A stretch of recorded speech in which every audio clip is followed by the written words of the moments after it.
Hi dear student, myself Khan sir. Today we will try to understand one of the topic from a chapter called coordination chemistry. Coordination chemistry में जो हमारा isomerism नाम का topic है उस topic को आज हम समझने की कोशिश करेंगे। ठीक है, आइसोमेरिज्म क्या होता है और स्ट्रक्चरल आइसोमेरिज्म उसके डिटेल में हम टाइप विथ एग्जांपल समझने की कोशिश करेंगे। ठीक है, तो आइसोमेरिज्म एक्चुअली होता क्या है? ठीक है, आइसोमेरिज्म, ठीक है, आइसोमेरिज्म एक्चुअली होता क्या है? आइसोमेरिज्म मतलब ऐसी कंडीशन जब कोई केमिकल कंपाउंड जो है सेम केमिकल फॉर्मूला उसका होता है लेकिन उसके फिजिकल केमिकल प्रॉपर्टी जो होती है वो अलग होती है। ऐसी कंडीशन जिस कंडीशन में कंपाउंड का जो केमिकल फॉर्मूला वो तो अलग होता है लेकिन उसकी बाकी की जो प्रॉपर्टी है जैसे कि फिजिकल प्रॉपर्टी, केमिकल प्रॉपर्टी और उसका जो स्ट्रक्चर है वो अलग होता है।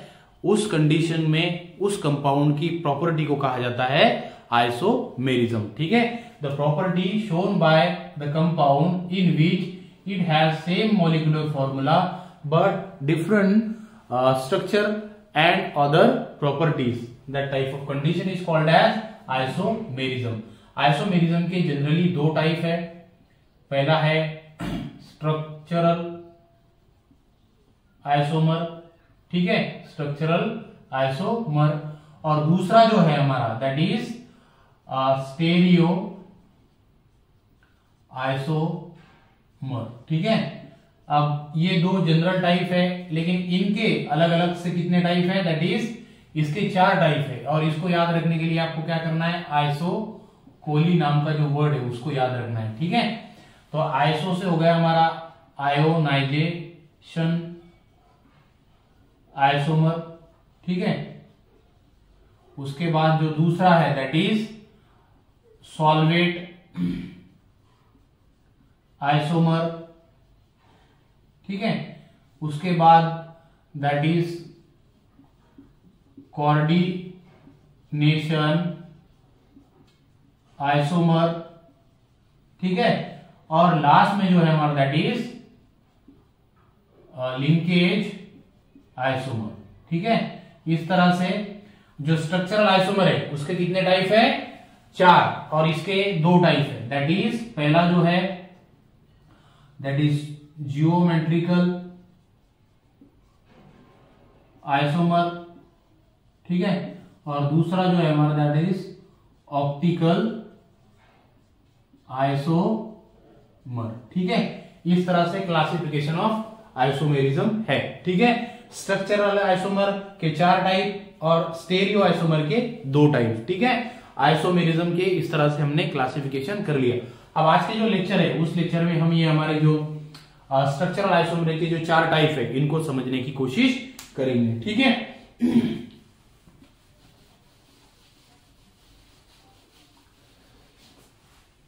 पहला जो टॉपिक है दैट इज हमारा आइसोकोली नाम का जो वर्ड है उसको आप आइसोकोली, ठीक है, इस वर्ड को आप याद रखिए। इससे हम क्या करेंगे, हमारे जो स्ट्रक्चरल आइसोमर के जो चार टाइप है उसको डिराइव करने के लिए या याद करने के लिए यूज करेंगे। ठीक है, पहला जो है हमारा दैट इज आयोनाइजेशन आइसोमर। ठीक है, आयोनाइजेशन आइसोमर क्या होता है उसको हम समझने की कोशिश करेंगे। ठीक है, ionization isomer are those isomer in which when the coordination compound dissolve in water it provide different type of ions. ठीक है, जब हम किसी कोऑर्डिनेशन कंपाउंड को जिसका केमिकल फॉर्मूला सेम है उसको हम वाटर में जब डिसॉल्व करते हैं तो वो हमें अलग अलग आयन्स प्रोड्यूस करता है या फिर देता है। उस तरह के आइसोमर को हम कहते हैं ionization isomer. The isomer which gives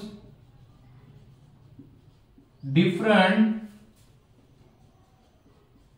types of ions after dissolving in water. ठीक है, ऐसा आइसोमर जो वाटर में डिसॉल्व होने के बाद हमें अलग अलग टाइप के क्या देता है, आयंस देता है। अब इसको हम एक एग्जांपल के थ्रू समझने की कोशिश करेंगे बच्चों। जैसे कि मान लो हमारे पास एक कोऑर्डिनेशन कंपाउंड है, ठीक है, और वो कौन सा है, that is cobalt NH3/5 Br और SO4, ठीक है, ये एक कंपाउंड है। और एक दूसरा कंपाउंड है हमारे पास, that is cobalt NH3/5 SO4 bracket complete और यहां पर Br, ठीक है। अब ये दो कंपाउंड है, ठीक है। अब इन दोनों कंपाउंड को जब हम वाटर में डिसॉल्व करेंगे तो ये जो कंपाउंड है हमें वो कौन सा आयन देगा, वो हमें देगा SO4 निगेटिव का आयन, ठीक है, और ये हमें देगा दैट इज Br निगेटिव का आयन, ठीक है, वाटर में डिसॉल्व करने के बाद। तो आप देख रहे होंगे कि इन दोनों कंपाउंड का जो केमिकल फॉर्मूला है वो लगभग सेम है। कहते हैं कि एक कोबाल्ट यहां पर भी है, एक कोबाल्ट यहां पर भी है, 5 NH3 यहां पर भी है, 5 NH3 यहां पर भी है, एक Br यहां पर भी है, एक Br यहां पर भी है, एक SO4 यहां पर भी है और एक SO4 यहां पर भी है। केमिकल फॉर्मूला सेम है, लेकिन जब हमने इनको वाटर में डिसॉल्व किया दोनों को, तो एक हमें SO4 निगेटिव दे रहा है और एक हमें Br निगेटिव दे रहा है। तो अगर इस तरह की कंडीशन होगी तो उस तरह के आइसोमर को हम कहेंगे आयोनाइजेशन आइसोमर। आयोनाइजेशन आइसोमर मतलब किसी कोऑर्डिनेशन कंपाउंड को जिसका जो केमिकल फॉर्मूला है वो तो सेम है, लेकिन उसको वाटर में डिसॉल्व करने के बाद वो हमें अलग अलग आयन दे रहा है, उस कंडीशन को कहा जाता है आयोनाइजेशन आइसोमर, ठीक है। काफी अच्छी तरह से हमने आयोनाइजेशन आइसोमर को यहां पर समझ लिया, ठीक है। इसके बाद का जो टॉपिक है दैट इज कोऑर्डिनेशन आइसोमर, ठीक है, कोऑर्डिनेशन आइसोमर। अब हम समझेंगे that is coordination isomer. Coordination isomer क्या होते हैं? The isomer which arises by the exchange of ligand is called coordination isomer, ठीक है। जो आइसोमर लिगैंड के एक्सचेंज होने के बाद बनते हैं उसको हम कहते हैं कोऑर्डिनेशन आइसोमर, ठीक है। जैसे कि यहां पर कहा गया है कि इस तरह के आइसोमर जो लिगैंड के एक्सचेंज होने के बाद प्रोड्यूस होते हैं उसको कहते हैं हम कोऑर्डिनेशन आइसोमर। अब इसको समझने के लिए हमारे पास एक एग्जांपल है, दैट इज कोबाल्ट NH3/6 और एक दूसरा एग्जांपल है हमारे पास दैट इज क्रोमियम Cn/6, ठीक है, ठीक है। ये दो एग्जांपल हमारे पास है। अब इस एग्जांपल में हमको क्या करना है, एक्सचेंज ऑफ क्या करना है, आपको लिगैंड करना है, ठीक है। अब क्या करना है, यहां पर जो लिगैंड है NH3 की जगह क्या लगाना है आपको, Cl, ठीक है, दैट इज COCN, ठीक है, /6, ठीक है। यहां पर जब जो आइसोमर लिगैंड के एक्सचेंज होने से तैयार होता है उसको हम क्या कहते हैं, कोऑर्डिनेशन आइसोमर, ठीक है। अब इसमें भी क्या करिए आप, एक्सचेंज ऑफ लिगैंड कीजिए, ठीक है। अब क्या करना है, Cn की जगह आपको NH3 यहां पर लगाना है, ठीक है, CrNH3/6, ठीक है। तो इस तरह से हमने कोऑर्डिनेशन आइसोमर को भी समझ लिया, ठीक है। जो आइसोमर लिगैंड के एक्सचेंज होने से प्रोड्यूस होते हैं उस तरह के आइसोमर को हम कहते हैं कोऑर्डिनेशन आइसोमर। यहां पर हमने क्या किया, लिगैंड को एक्सचेंज किया, यहां पर कोबाल्ट के साथ NH3 था तो अब क्या आ गया, Cn6, यहां पर क्रोमियम के पास CN6 था, तो अब क्या आ गया NH3/6। तो इस तरह से हमने कोऑर्डिनेशन आइसोमर को भी समझ लिया। ऐसा आइसोमर जो लिगैंड के एक्सचेंज होने से प्रोड्यूस होता है उसको हम कहते हैं कोऑर्डिनेशन आइसोमर। ठीक है, अब इसके बाद हमारा बहुत इंपॉर्टेंट टॉपिक है, दैट इज लिंकेज आइसोमर। ठीक है, this types of isomer is arises by the ambidynate types of ligand।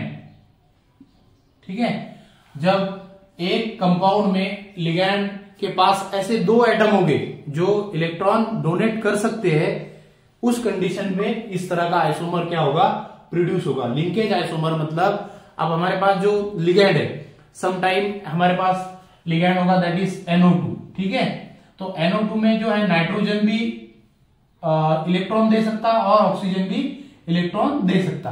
तो इस तरह का जो लिगैंड होगा जिसके पास दो ऐसे एटम होंगे, कितने, दो ऐसे एटम हो गए जो क्या कर सकते, इलेक्ट्रॉन दे सकते।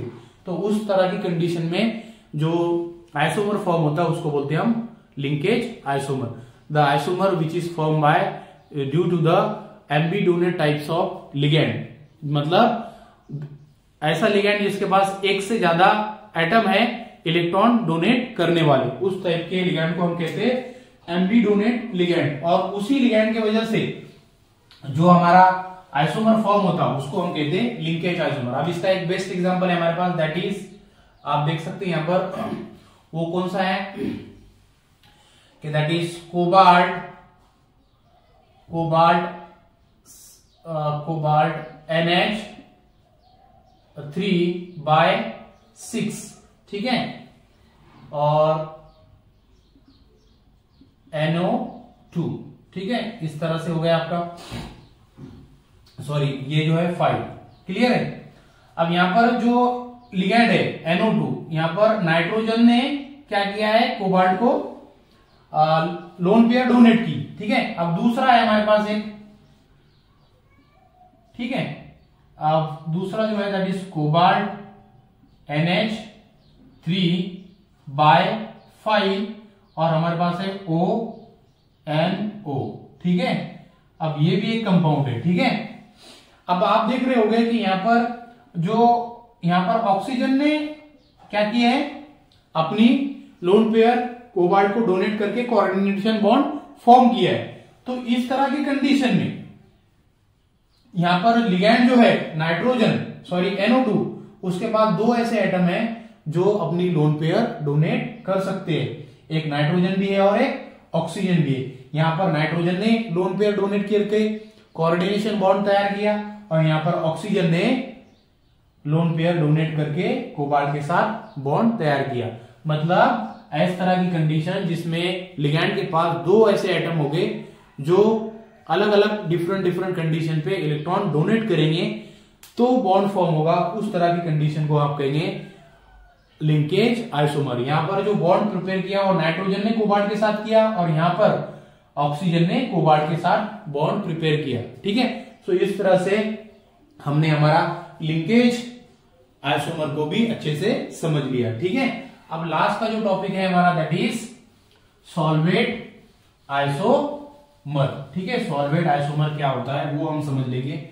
लास्ट का 4th नंबर का दैट इज सॉल्वेट आइसोमर। ठीक है, अब ये है क्या, ये किससे अराइज होता, it is arises due to the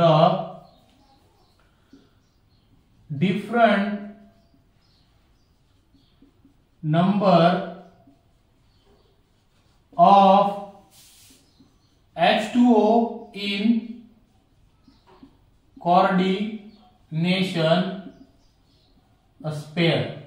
ठीक है, अब बेसिकली जो कोऑर्डिनेशन स्पेयर होगी, जिसके अंदर कोऑर्डिनेशन कंपाउंड होता है, इसको कहते हैं कोऑर्डिनेशन स्पेयर। तो वाटर मॉलिक्यूल जो होगा उसकी जो नंबर होंगे वो अलग अलग कंडीशन में क्या होंगे, अलग अलग होंगे। ठीक है, इसका एक एग्जांपल ऐसा है कि दैट इज, आप देख सकते हैं यहां पर कि CO H2O, ठीक है, CO H2O by 6 and Cl3, ठीक है। अब इसी का एक एग्जांपल होगा दैट इज CO H2O, ठीक है, बाय 5, ठीक है, बाय 5 H बाय 5 Cl2, ठीक है। अब देखो यहां पर जो वाटर के मॉलिक्यूल है वो कितने हैं, 6 है, यहां पर कितने 5 है, ठीक है। यहां पर जो वाटर के मॉलिक्यूल कितने हैं, दैट इज 6 है, और यहां पर कितने हैं, यहां पर कितने हैं, यहां पर अंदर जो कोऑर्डिनेशन स्पेयर के अंदर है 6 मॉलिक्यूल है, और यहां पर है 5, ठीक है। तो इस तरह से जब वाटर के मॉलिक्यूल कोऑर्डिनेशन स्पेयर में उनकी संख्या जो होगी अलग अलग होगी, तब उस तरह का जो आइसोमर फॉर्म होगा उसको हम कहते हैं solvate isomerism. The number of water molecule in coordination sphere and coordination out of coordination sphere is difference. Coordination sphere के अंदर वाटर मॉलिक्यूल की संख्या अलग होगी और कोऑर्डिनेशन स्पेयर के बाहर वाटर मॉलिक्यूल की संख्या जब अलग होगी, तब उस तरह का जो आइसोमेरिज्म फॉर्म होगा उसको हम कहते हैं सॉल्वेट आइसोमर। जैसा कि आप यहां देख रहे हैं कि कोऑर्डिनेशन स्पेयर के अंदर यहां पर 6 वाटर मॉलिक्यूल है और यहां पर कोऑर्डिनेशन स्पेयर के अंदर 5 ही मॉलिक्यूल है, तो उसी को हम कहते हैं सॉल्वेट आइसोमेरिज्म। ठीक है, इसको लिख लो।